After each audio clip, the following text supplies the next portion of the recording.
We're now into our third set of readings, and we've laid the foundations with pondering on Jesus' address to his Father as Abba, and our entering into that relationship with God, a relationship of unconditional love.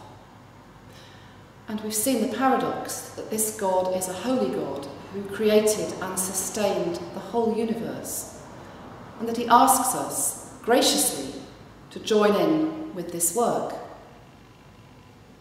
And so we move to the next line of the Lord's Prayer, where we begin to see what this work is about.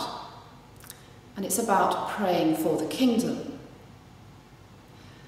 But what is the kingdom? In this week's readings, we look at Jesus' teaching on the kingdom. He uses parables to describe its deep mystery. We also look at how the early Christians understood the kingdom in the light of the death and resurrection of Jesus and the coming of the Spirit at Pentecost.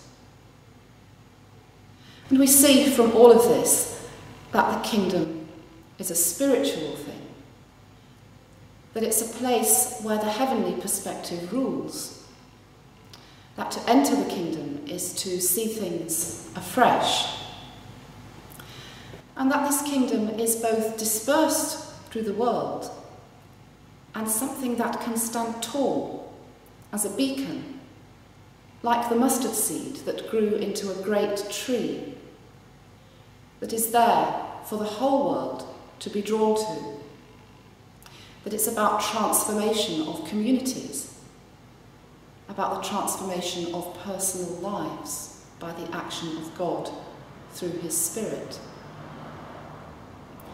Jesus' teaching on the kingdom is deeply challenging because he says that to see or to enter the kingdom we need to be reborn. We need to have the attitude of little children. We need to put aside rigid and settled ways of seeing the world.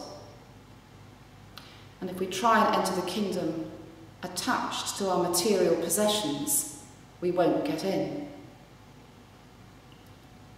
Materialism, rigid ways of thinking, these are things that get in the way of kingdom values. But perhaps what's most surprising about the kingdom, given that we often talk for waiting for it to come or working to bring it in, is that the Bible seems to be saying that the kingdom has arrived.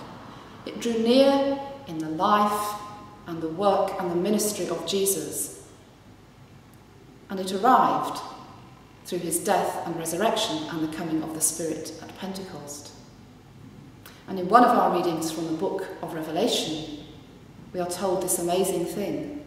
We are that kingdom. We, here and now, are to live from a heavenly perspective, to stand up and draw all people to Christ, to be salt and light to the world, to be yeast, to be agents of transformation. Talking of yeast brings us to bread.